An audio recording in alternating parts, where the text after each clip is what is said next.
ਦੀਪ ਸਿੱਧੂ ਦੀ ਮੁਸ਼ਕਿਲਾਂ ਹੋਰ ਜ਼ਿਆਦਾ ਵੱਧ ਸਕਦੀਆਂ ਨੇ। ਦੀਪ ਸਿੱਧੂ ਦੀ ਆਵਾਜ਼ ਦੇ ਸੈਂਪਲ ਹੁਣ ਦਿੱਲੀ ਪੁਲਿਸ ਲੈਣ ਜਾ ਰਹੀ ਹੈ। ਦਿੱਲੀ ਦੀ 30,000 ਕੋਰਟ ਤੋਂ ਇਜਾਜ਼ਤ ਵੀ ਮਿਲ ਚੁੱਕੀ ਹੈ ਔਰ ਦੀਪ ਸਿੱਧੂ ਦੇ ਵਕੀਲ ਨੇ ਇਸ ਦਾ ਵਿਰੋਧ ਕੀਤਾ ਹੈ। ਫੈਸਲੇ ਨੂੰ ਹਾਈ ਕੋਰਟ ਦੇ ਵਿੱਚ ਚੁਣੌਤੀ ਦੇਣ ਦੀ ਤਿਆਰੀ ਕੀਤੀ ਗਈ ਹੈ ਔਰ ਲਾਲ ਕਿਲਾ ਹਿੰਸਾ ਮਾਮਲੇ ਦੇ ਵਿੱਚ ਦੀਪ ਸਿੱਧੂ ਮੁਲਜ਼ਮ ਹੈ। ਦੀਪ ਸਿੱਧੂ ਦੇ ਵਕੀਲਾਂ ਦਾ ਕਹਿਣਾ ਹੈ ਕਿ ਦਿੱਲੀ ਪੁਲਿਸ ਨੇ ਇਹ ਨਹੀਂ ਦੱਸਿਆ ਕਿਉਂਕਿ ਇਸ ਵੀਡੀਓ ਦੇ ਸਿਲਸਿਲੇ ਦੇ ਵਿੱਚ ਦੀਪ ਸਿੱਧੂ ਦੀ ਆਵਾਜ਼ ਦੀ ਜਾਂਚ ਕਰਨਾ ਚਾਹੁੰਦੀ ਹੈ।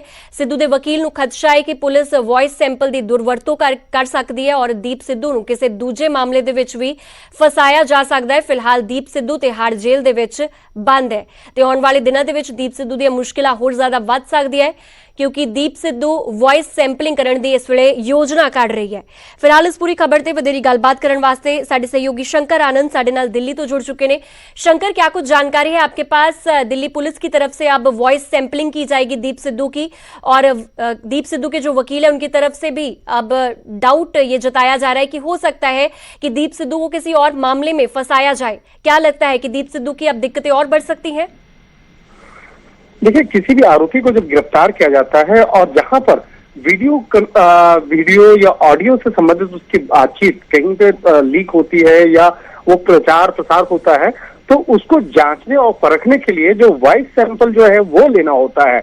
लेकिन इसमें एक कानून है, इस कानून के मुताबिक आरोपी से भी उसकी इजाजत लेनी होती है। तो यहाँ पर दिल्ली पुलिस दीप सिद्धू से लगातार ये प्रयास कर रही थी कि वो इस मामले पर अपनी स्वीकृति दे दे और उसके बाद ही उसकी वॉइस सैंपल कराया जाएगा। तो दीप सिद्धू के द्वारा दिल्ली पुलिस को उसकी स्वीकृति दे दी गई। हालांकि इसके वकील के द्वारा जिस तरह से बकायदा इस मामले पे एक शक जाहिर किया जा रहा है, तो कहीं न कहीं इस मामले पर दिल्ली पुलिस पहले ही दीप सिद्धू को आश्वस्त कर चुकी है कि इस मामले पर आपकी आवाज का नमूना जो है, अगर आप कहते हो कि आपकी कोई भूमिका नहीं है, तो इस मामले पर आपका आवाज का जो नमूना है वो आपके लिए फेवर में जा सकता है।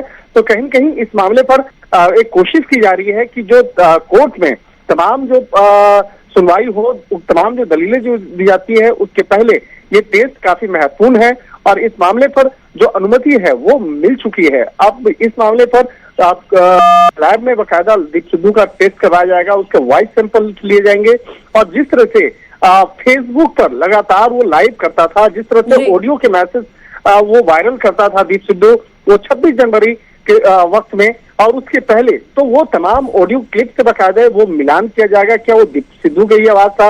और दिल्ली पुलिस के पास में कुछ ऐसे ऑडियो क्लिप्स भी मिले थे और वीडियो क्लिप्स मिले थे जिसमें कि दीप सिद्धू कई तरह की बातचीत करता हुआ दिख रहा है। तो यहाँ पर कहीं न कहीं उन तमाम जो वीडियो और ऑडियो है उससे बकायदा उसके मिलान के लिए इसका वॉइस सैंपल लेने की बात कही थी और दीप सिद्धू के द्वारा इस मामले पर स्वीकृति मिलने के बाद ही वो दिल्ली पुलिस इस मामले पर आगे वॉइस सैंपल की जो प्रक्रियाएं हैं उसको आगे किया जाएगा। तो एक तरह से कह सकते हैं कि दीप सिद्धू की मुश्किलें तो निश्चित तौर पे आगे बढ़ने वाली है। एक और सवाल है कि क्या लगता है कि दीप सिद्धू की तरफ से ये बात कभी जाहिर की गई है, जिस तरह से इन्वेस्टिगेट उसको किया जा रहा हो तो ऐसा उसकी तरफ से कहा गया हो कि उसकी वीडियोस के साथ छेड़छाड़ की गई है और खास करके उसमें कुछ ना कुछ हैम्पर किया गया है उसकी आवाज को, उसमें क्या ऐसा कोई तर्क उसकी तरफ से दिया गया था? देखिए, इस मामले पर कोर्ट में सुनवाई के दौरान में दीप सिद्धू के द्वारा ये बात जरूर कही गई थी। तो यहाँ पर दिल्ली पुलिस का यही तर्क है कि अगर आपको ऐसा लगता है तो आप वॉइस सैंपल्स दीजिए और वॉइस सैंपल देने के बाद उसका मिलान किया जाएगा और उसके बाद आगे आपको तफ्तीश करके इसकी रिपोर्ट जो है कोर्ट को सौंपी जाएगी। तो कहीं न कहीं जो दीप सिद्धू का जो के तरफ से जो स्टेटमेंट दिया गया था उसी का हवाला देते हुए बकायदा दिल्ली पुलिस ने आगे बात कही थी। लेकिन यहाँ पर एक तरह से देखा जा सकता है जो उनके वकील के द्वारा कहा जा सकता है कि दूसरा और तीसरा जो मामला, तो दीप सिद्धू के खिलाफ कई मामले पहले से दर्ज हैं, लेकिन जिस तरह से दीप सिद्धू कहता रहा है कि वो बेगुनाह है, तो बेगुनाह के लिए भी अगर ये वॉइस सैंपल्स जो आते हैं सामने और अगर इसमें में ये प्रमाणित होता है कि उसकी भूमिका नहीं है तो उसके लिए फायदेमंद साबित हो सकता है। तो कहीं न कहीं कहा जा सकता है कि फिलहाल अभी मुश्किलें कम नहीं हुई हैं, आने वाले वक्त में जो मुश्किलें हैं उसको ध्यान में रखते ही अब वॉइस सैंपल का जो टेस्ट है वो होगा, उसके बाद तमाम जो चीजें सामने आ पाएंगी। जी ठीक है शंकर, फिलहाल शुक्रिया तमाम जानकारी के लिए। तो दीप सिद्धू दी हुण वॉइस सैंपलिंग की जाएगी और खुद 30,000 कोर्ट वालों इसकी इजाजत दे दी गई है, पर वकील इसका विरोध, दीप सिद्धू के जो वकील ने इसका विरोध जरूर करते हुए नजर आ रहे हैं।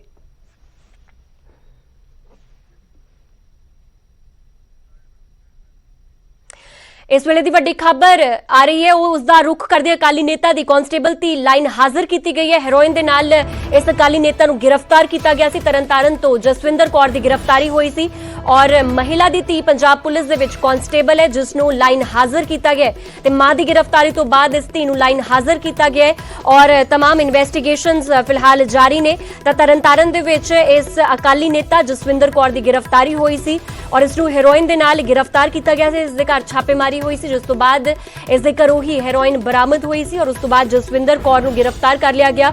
ਤੁਹਾਨੂੰ ਦੱਸ ਦਈਏ ਕਿ ਜਸਵਿੰਦਰ ਕੌਰ ਦੀ ਧੀ ਪੰਜਾਬ ਪੁਲਿਸ ਦੇ ਵਿੱਚ ਕਾਂਸਟੇਬਲ ਹੈ ਔਰ ਮਾਂ ਦੀ ਗ੍ਰਿਫਤਾਰੀ ਤੋਂ ਬਾਅਦ ਧੀ ਨੂੰ ਲਾਈਨ ਹਾਜ਼ਰ ਕੀਤਾ ਗਿਆ ਹੈ। ਤਾਂ ਤਰਨਤਾਰਨ ਦੀ ਵੱਡੀ ਖਬਰ ਦਿਖਾ ਰਿਹਾ, ਜਿੱਥੇ ਕਿ ਅਕਾਲੀ ਨੇਤਾ ਦੀ ਕਾਂਸਟੇਬਲ ਧੀ ਨੂੰ ਲਾਈਨ ਹਾਜ਼ਰ ਕੀਤਾ ਗਿਆ ਹੈ ਔਰ ਫਿਲਹਾਲ ਇਸ ਦੀ ਮਾਂ ਵੀ ਪੁਲਿਸ ਦੀ ਗ੍ਰਿਫਤਾਰ ਹਿਰਾਸਤ ਦੇ ਵਿੱਚ ਹੈ। ਅਗਲੀ ਵੱਡੀ ਖਬਰ ਸੰਗਰੂਰ ਤੋਂ ਆ ਰਹੀ ਹੈ। ਸੰਗਰੂਰ ਦੇ ਦਿੜਬਾ ਦੇ ਵਿੱਚ ਵਿਜੀਲੈਂਸ ਵੱਲੋਂ ਰੇਡ ਕੀਤੀ ਗਈ, ਇੱਕ ਸ਼ੈਲਰ ਤੇ ਰੇਡ ਮਾਰੀ ਗਈ ਹੈ। ਵਿਜੀਲੈਂਸ ਅਧਿਕਾਰੀ 6 ਘੰਟੇ ਪੜਤਾਲ ਕਰਦੇ ਰਹੇ ਨੇ ਔਰ ਅਨਾਜ ਘੁਟਾਲੇ ਦੀ ਇੱਕ ਸ਼ਿਕਾਇਤ ਮਿਲੀ ਸੀ, ਜਿਸ ਤੋਂ ਬਾਅਦ ਇਹ ਰੇਡ ਕੀਤੀ ਗਈ। ਮੌਕੇ ਤੋਂ ਟੀਮ ਨੇ ਕੁਝ ਸਬੂਤ ਵੀ ਜੁਟਾਏ ਨੇ ਤਾਂ ਇੱਕ ਰੇਡ ਕੀਤੀ ਗਈ ਹੈ ਔਰ ਵਿਜੀਲੈਂਸ ਵੱਲੋਂ ਇਹ ਰੇਡ ਕੀਤੀ ਗਈ। ਸੰਗਰੂਰ ਦੇ ਦਿੜਬਾ ਦੇ ਵਿੱਚ ਵਿਜੀਲੈਂਸ ਵੱਲੋਂ ਰੇਡ ਮਾਰੀ ਹੋਈ ਹੈ, ਇੱਕ ਸ਼ੈਲਰ ਤੇ ਰੇਡ ਕੀਤੀ ਗਈ ਹੈ। ਵਿਜੀਲੈਂਸ ਅਧਿਕਾਰੀ 6 ਘੰਟੇ ਪੜਤਾਲ ਕਰਦੇ ਰਹੇ ਨੇ, ਜਿਸ ਤੋਂ ਬਾਅਦ ਕੁਝ ਸਬੂਤ ਵੀ ਇਕੱਠੇ ਕੀਤੇ ਗਏ। ਦਰਅਸਲ ਅਨਾਜ ਘੁਟਾਲੇ ਦੀ ਇੱਕ ਸ਼ਿਕਾਇਤ ਮਿਲੀ ਸੀ, ਜਿਸ ਤੋਂ ਬਾਅਦ ਵਿਜੀਲੈਂਸ ਵੱਲੋਂ ਇਹ ਐਕਸ਼ਨ ਲਿਆ ਗਿਆ। ਇਹਨਾਂ ਨੇ 20000 ਗੱਟਾ ਫਾਲਤੂ ਲਿਖਾ ਕੇ ਉਹਦੀ ਪੇਮੈਂਟ ਲੈ ਕੇ ਤੇ ਮਤਲਬ ਸਰਕਾਰ ਨੂੰ ਚੂਨਾ ਲਾਉਣ ਦੀ ਸੋਚ ਰਹੇ ਸੀ। ਬਾਹਰੋਂ ਮਤਲਬ ਜਿੱਦਾਂ ਪੈੜੀ ਹੋ ਗਈ, ਚਾਵਲ ਹੋ ਗਏ, ਲਿਆ ਕੇ ਉਹ ਪੂਰਾ ਕਰ ਰਹੇ ਸੀ। ਤੇ ਇੱਕ ਇਹਨਾਂ ਦੀ ਫਰਮ ਹੈਗੀ ਆ ਆਪਣਾ ਪ੍ਰੇਮ ਕੁਮਾਰ ਸੋਨੀ ਕੁਮਾਰ, ਜੋ ਇਹਨਾਂ ਨੇ ਜਾਲੀ ਬਣਾਈ ਹੋਈ ਹੈ। ਦੂਜੇ ਦੇ ਜ਼ਿਮੀਂਦਾਰ ਲੈ ਕੇ ਉਹ 'ਚ ਮਾਲ ਲਿਖਾ ਕੇ ਉਹਨਾਂ ਨੂੰ ਕਢਾ ਕੇ ਪੇਮੈਂਟ ਦੇ ਦਿੰਦੇ ਨੇ, ਜਿਹਦੇ ਨਾਲ ਅਸੀਂ ਡਾਕੂਮੈਂਟੇਸ਼ਨ ਵੀ ਲਾਈ ਹੋਈ ਹੈ, ਸਾਰੀ ਰਿਕਾਰਡ ਲਾਇਆ ਮਾਰਕੀਟ ਕਮੇਟੀ ਦਾ। ਜੋ ਸਾਡੀ ਮਤਲਬ ਜਾਂਚ ਦੇ ਸਿਰ ਤੇ ਆਪਣਾ ਜਾਂਚ ਹੋਊਗੀ ਉਸ ਤੇ ਕਾਰਵਾਈ ਕਰਾ ਕੇ ਅਸੀਂ ਸਾਹ ਲਵਾਂਗੇ, ਨਹੀਂ ਅਸੀਂ ਮਤਲਬ ਜਿਵੇਂ ਅੱਗੇ ਵਧਾਂਗੇ। ਹੋਰ ਜਾਂਚ ਪੜਤਾਲ ਕਰਨਾ ਇਹ ਹੈਗੀ ਸਰ ਚੱਲ ਰਹੀ ਕੋਈ ਸ਼ਿਕਾਇਤ ਸੀ ਜੀ ਜਾਂ ਕਿਸ ਤਰ੍ਹਾਂ ਸੀ? ਸ਼ਿਕਾਇਤ ਦੀ ਪੜਤਾਲ ਹੋ ਰਹੀ ਹੈ ਜੀ। ਜੋ ਇੱਥੇ ਅਵੇਲੇਬਲ ਹੈ ਉਹਦਾ ਸਾਰਾ ਕੁਝ ਬਣਾ ਲਿਆ, ਰਿਕਾਰਡ ਚੈੱਕ ਕਰਕੇ ਆਪਾਂ ਸਾਰਾ ਕੁਝ। ਅਗਲੀ ਵੱਡੀ ਖਬਰ ਅੰਮ੍ਰਿਤਸਰ ਤੋਂ ਆ ਰਹੀ ਹੈ। ਅੰਮ੍ਰਿਤਸਰ ਦੇ ਵਿੱਚ ਬਦਮਾਸ਼ ਬੇਖੌਫ ਨਜ਼ਰ ਆ ਰਹੇ ਨੇ। ਦਿਨ ਦਿਹਾੜੇ ਇੱਕ ਨੌਜਵਾਨ ਨੂੰ ਗੋਲੀਆਂ ਮਾਰੀਆਂ ਗਈਆਂ ਨੇ। ਸੀਸੀਟੀਵੀ ਦੇ ਵਿੱਚ ਪੂਰੀ ਵਾਰਦਾਤ ਦੀ ਤਸਵੀਰਾਂ ਵੀ ਕੈਦ ਹੋਈਆਂ। ਜ਼ਖਮੀ ਨੌਜਵਾਨ ਹਸਪਤਾਲ ਦੇ ਵਿੱਚ ਦਾਖਲ ਹੈ ਔਰ ਪੁਰਾਣੀ ਰੰਜਿਸ਼ ਦਾ ਇਹ ਮਾਮਲਾ ਦੱਸਿਆ ਜਾ ਰਿਹਾ ਹੈ। ਤਾਂ ਇੱਕ ਨੌਜਵਾਨ ਤੇ ਸ਼ਰੇਆਮ ਗੋਲੀਆਂ ਮਾਰੀਆਂ ਗਈਆਂ ਨੇ ਔਰ ਹਸਪਤਾਲ ਦੇ ਵਿੱਚ ਇਹ ਨੌਜਵਾਨ ਫਿਲਹਾਲ ਜ਼ਖਮੀ ਹੈ ਔਰ ਪਰਿਵਾਰ ਵੀ ਬੇहद ਪਰੇਸ਼ਾਨ ਨਜ਼ਰ ਆ ਰਿਹਾ। ਦੱਸਿਆ ਜਾ ਰਿਹਾ ਕਿ ਪੁਰਾਣੀ ਰੰਜਿਸ਼ ਦਾ ਇਹ ਮਾਮਲਾ ਹੈ। ਸੀਸੀਟੀਵੀ ਦੇ ਵਿੱਚ ਵੀ ਤਸਵੀਰਾਂ ਕੈਦ ਹੋਈਆਂ ਕਿਸ ਤਰ੍ਹਾਂ ਇੱਕ ਸ਼ਖਸ ਆਉਂਦਾ ਹੈ ਔਰ ਗੋਲੀ ਮਾਰ ਕੇ ਫਰਾਰ ਹੋ ਜਾਂਦਾ ਹੈ। ਤਾਂ ਫਿਲਹਾਲ ਇਸ ਜਿਸ ਤੇ ਗੋਲੀਆਂ ਚਲਾਈਆਂ ਗਈਆਂ ਨੇ ਉਸ ਸ਼ਖਸ ਹਸਪਤਾਲ ਦੇ ਵਿੱਚ ਭਰਤੀ ਹੈ ਔਰ ਉਸ ਦਾ ਇਲਾਜ ਵੀ ਚੱਲ ਰਿਹਾ ਹੈ। ਮੈਂ ਦੋਵੇਂ ਸੈਰ ਕਰਦੇ ਸੀ ਉਹਦੇ ਘਰ ਦੇ ਬਾਹਰ ਤੇ ਉਸ ਤੋਂ ਬਾਅਦ ਮੈਂ ਉਹਨੂੰ ਕਿਹਾ ਵੀ ਡਿੰਪਲ ਅੱਜ ਵੀਰਵਾਰ ਹੈਗਾ, ਮੈਂ ਚਿਰਾਗਾਂ 'ਚ ਤੇਲ ਪਾਉਣ ਜਾ ਰਿਹਾ ਤੇ ਮੈਂ ਤੇਰੇ ਕੋਲ ਆਉਣਾ। ਤੇ ਥੋੜੀ ਦੇਰ ਦਾ ਵਕਫਾ ਪਿਆ ਵਾ ਸੰਦੀਪ ਗੱਟੂ ਤੇ ਵਨੀਤ ਪੰਡਤ, ਜਿਨ੍ਹਾਂ ਨਾਲ ਸਾਡੀ ਪੁਰਾਣੀ ਲਾਗ ਡਾਟ ਆ। ਤੁਹਾਨੂੰ ਪਤਾ ਵੀ ਇਹ ਕੰਮ ਇਹਨਾਂ ਨੇ ਕੀਤਾ ਤੇ ਉਸ ਤੋਂ ਬਾਅਦ ਇਹ ਉਹਦੇ ਡਿੰਪਲ ਤੇ ਗੋਲੀਆਂ ਮਾਰ ਕੇ ਮੇਰੇ ਘਰ ਆਇਆ ਤੇ ਜਿਸ ਦੀ ਵੀਡੀਓ ਵੀ ਮੇਰੇ ਸੀਸੀਟੀਵੀ ਫੁਟੇਜ 'ਚ ਆ ਗਈ ਆ। ਸੰਦੀਪ ਸਿੰਘ ਗੱਟੂ ਨੂੰ ਅੱਜ ਤੋਂ 2 ਸਾਲ ਹੋ ਗਏ ਤਕਰੀਬਨ, ਇਹਨਾਂ ਨਾਲ ਸਾਡੀ ਪੁਰਾਣੀ ਲਾਗ ਡਾਟ ਆ। ਉਹ ਆਪ ਤੇ ਉਹਦੇ ਬਿਆਨ ਡਾਕਟਰਾਂ ਨੇ ਅਨਫਿਟ ਦੱਸਤਾ। ਉਹਦੇ ਬ੍ਰਦਰ ਜਿਹੜਾ ਨਾਲ ਸੈਰ ਕਰਦਾ ਸੀ ਉਹਦੇ ਬਿਆਨ ਲਿਖੇ ਆ। ਉਹਦੇ ਵਿੱਚ ਉਹਨੇ ਆਖਿਆ ਵੀ ਕੋਈ ਸੰਦੀਪ ਗੱਟੂ ਨਾਂ ਦਾ ਵਿਅਕਤੀ ਆ, ਕੋਈ ਨਾਲ ਇੱਕ ਹੋਰ ਹੀ ਮੁੰਡਾ ਮੋਟਰਸਾਈਕਲ ਤੇ ਜਿਹਦਾ ਉਹ ਨਾਂ ਨਹੀਂ ਜਾਣਦਾ, ਉਹਨੂੰ ਪਛਾਣਦਾ। ਤੇ ਉਹਨਾਂ ਨੇ ਆ ਕੇ ਫਾਇਰਿੰਗ ਕੀਤੀ ਆ। ਪਹਿਲਾਂ ਉਹਦੇ ਭਰਾ ਦੇ ਗੋਲੀ ਮਾਰਨੀ ਚਾਹੀ, ਉਹ ਵੱਜ ਗਿਆ। ਮੁੜ ਕੇ ਨਵਦੀਪ ਡਿੰਪਲ ਤੇ ਗੋਲੀਆਂ ਵੱਜੀਆਂ, ਇੱਕ ਉਹਦੇ ਪੇਟ ਤੇ ਵੱਜੀ ਆ ਤੇ ਇੱਕ ਵੱਖੀ ਦੇ ਖੱਬੇ ਪਾਸੇ ਵੱਜੀ। ਅਗਲੀ ਵੱਡੀ ਖਬਰ ਹਿਮਾਚਲ ਤੋਂ ਆ ਰਹੀ ਹੈ। ਹਿਮਾਚਲ ਦੇ ਲਾਹੌਲ ਸਪੀਤੀ ਦੇ ਵਿੱਚ ਰੈਸਕਿਊ ਆਪਰੇਸ਼ਨ ਖਤਮ ਕਰ ਦਿੱਤਾ ਗਿਆ, ਮੁਕੰਮਲ ਤਰੀਕੇ ਦੇ ਨਾਲ ਕੀਤਾ ਗਿਆ।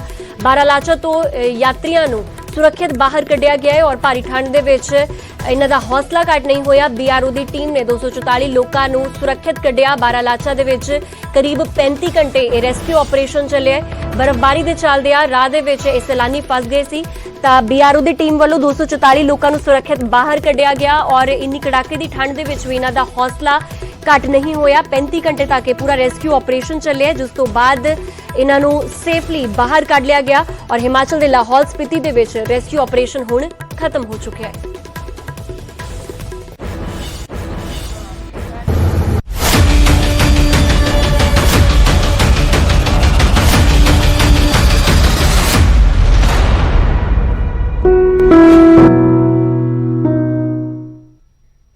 ਉਧਰ ਪੰਜਾਬ ਦੇ ਵਿੱਚ ਸਿਹਤ ਵਿਭਾਗ ਵੱਲੋਂ ਵੈਕਸੀਨੇਸ਼ਨ ਦਾ ਕੰਮ ਵੱਡੇ ਪੱਧਰ ਤੇ ਕੀਤਾ ਜਾ ਰਿਹਾ ਹੈ। ਸ਼ਹਿਰਾਂ ਕਸਬਿਆਂ ਦੇ ਨਾਲ-ਨਾਲ ਪਿੰਡਾਂ ਦੇ ਵਿੱਚ ਵੀ ਹੈਲਥ ਵਰਕਰ ਟੀਕਾਕਰਨ ਦੇ ਕੰਮ ਦੇ ਵਿੱਚ ਜੁਟੇ ਹੋਏ ਨੇ। ਉੱਥੇ ਲੋਕਾਂ ਦੇ ਵਿੱਚ ਵੈਕਸੀਨੇਸ਼ਨ ਨੂੰ ਲੈ ਕੇ ਪਹਿਲਾਂ ਨਾਲੋਂ ਵੱਧ ਰੁਝਾਨ ਦੇਖਿਆ ਜਾ ਸਕਦਾ ਹੈ।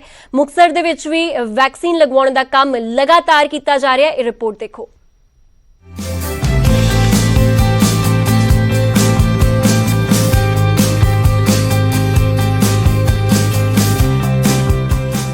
ਦੇਸ਼ ਭਰ ਦੇ ਵਿੱਚ ਕੋਰੋਨਾ ਦਾ ਖਤਰਾ ਵਧਣ ਦੇ ਨਾਲ-ਨਾਲ ਵੈਕਸੀਨੇਸ਼ਨ ਦੀ ਮੁਹਿੰਮ ਦੇ ਵਿੱਚ ਵੀ ਤੇਜ਼ੀ ਆਈ ਹੈ ਅਤੇ ਲੋਕ ਟੀਕਾਕਰਨ ਦੇ ਲਈ ਅੱਗੇ ਆ ਰਹੇ ਨੇ।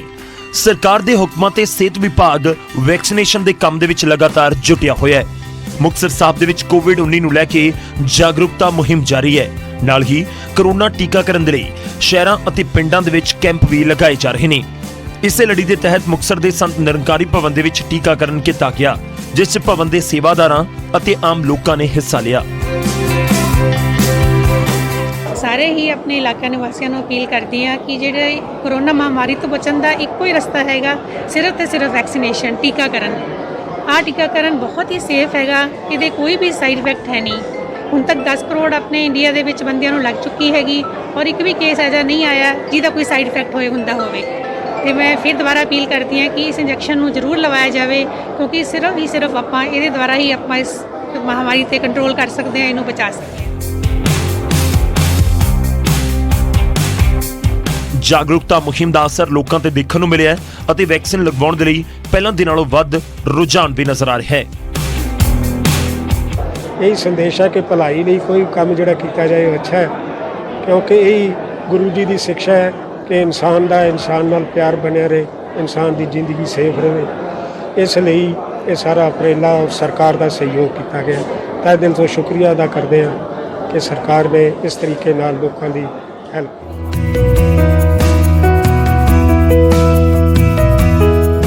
ਨਿਰੰਕਾਰੀ ਭਵਨ ਦੇ ਮੁੱਖ ਸੇਵਾਦਾਰ ਵੀ ਲੋਕਾਂ ਨੂੰ ਸਰਕਾਰ ਦੀ ਮੁਹਿੰਮ ਦੇ ਵਿੱਚ ਬਿਨਾਂ ਕਿਸੇ ਸ਼ੰਕੇ ਤੋਂ ਹਿੱਸਾ ਲੈਣ ਦੀ ਅਪੀਲ ਕਰ ਰਹੇ ਨੇ, ਤਾਂ ਕਿ ਕੋਰੋਨਾ ਦੇ ਖਿਲਾਫ ਜੰਗ ਨੂੰ ਮਜ਼ਬੂਤੀ ਦੇ ਨਾਲ ਲੜਿਆ ਜਾ ਸਕੇ। ਇਸ ਸਬੰਧ ਦੇ ਵਿੱਚ ਸੰਤ ਨਿਰੰਕਾਰੀ ਮੰਡਲ ਵੱਲੋਂ ਐਸਾ ਸੰਦੇਸ਼ ਵੀ ਹੈ ਔਰ ਇਹ ਜਗ੍ਹਾ ਤੇ ਟੀਕਾਕਰਨ ਦੇ ਕੈਂਪ ਲਗਾਏ ਵੀ ਜਾ ਰਹੇ ਹੈ। ਇਸ ਤੋਂ ਪਹਿਲਾਂ ਅਸੀਂ ਗਿੱਦੜਵਾ ਭਵਨ ਤੇ ਕੈਂਪ ਲਗਾਇਆ ਹੈ, ਕੋਟਪਾਈ ਲਗਾਇਆ ਹੈ। ਅੱਜ ਜੋ ਹੈ ਬਠਿੰਡਾ ਵਿਖੇ ਵੀ ਕੋਵਿਡ-19 ਦਾ ਜਿਹੜਾ ਕੈਂਪ ਚੱਲ ਰਿਹਾ ਹੈ ਔਰ ਸਾਨੂੰ ਸਾਰਿਆਂ ਨੂੰ ਇਸ ਤੋਂ ਬਹੁਤ ਹੀ ਲਾਭ ਪ੍ਰਾਪਤ ਹੋ ਰਿਹਾ ਹੈ। ਵੈਕਸੀਨ ਲਗਵਾਉਣ ਦੇ ਨਾਲ-ਨਾਲ ਸਾਵਧਾਨੀਆਂ ਵਰਤਣ ਦੇ ਲਈ ਵੀ ਲੋਕਾਂ ਨੂੰ ਪ੍ਰੇਰਿਆ ਗਿਆ ਹੈ। ਲੋਕਾਂ ਨੂੰ ਦੱਸਿਆ ਜਾ ਰਿਹਾ ਹੈ ਕਿ ਵੈਕਸੀਨ ਲਗਵਾਉਣ ਤੋਂ ਬਾਅਦ ਵੀ ਕੋਵਿਡ ਨਿਯਮਾਂ ਦੀ ਪਾਲਣਾ ਜ਼ਰੂਰੀ ਹੈ, ਜਿਵੇਂ ਕਿ ਵਾਰ-ਵਾਰ ਹੱਥ ਧੋਣਾ, ਮਾਸਕ ਪਾਉਣਾ, ਸੋਸ਼ਲ ਡਿਸਟੈਂਸਿੰਗ ਰੱਖਣਾ ਅਤੇ ਹੋਰ ਨਿਯਮਾਂ ਨੂੰ ਅਣਦੇਖਿਆ ਨਹੀਂ ਕਰਨਾ ਹੈ। ਮੁਕਤਸਰ ਤੋਂ ਅਸ਼ਫਾਕ ਡੋਡੀ, ਨਿਊਜ਼ 18 ਪੰਜਾਬ।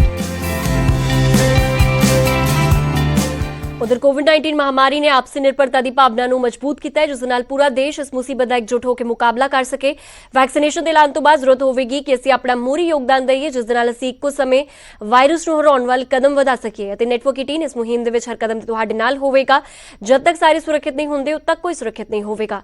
ਇਸ ਸੋਚ ਦੇ ਆਧਾਰ ਤੇ ਕੈਂਪੇਨ ਸੰਜੀਵਨੀ ਦਾ ਉਦੇਸ਼ ਇਹ ਸੁਨਿਸ਼ਚਿਤ ਕਰਨਾ ਹੈ ਕਿ ਵੈਕਸੀਨ ਪਾਉਣਾ ਸਾਰੇ ਭਾਰਤੀਆਂ ਦਾ ਅਧਿਕਾਰ ਹੈ।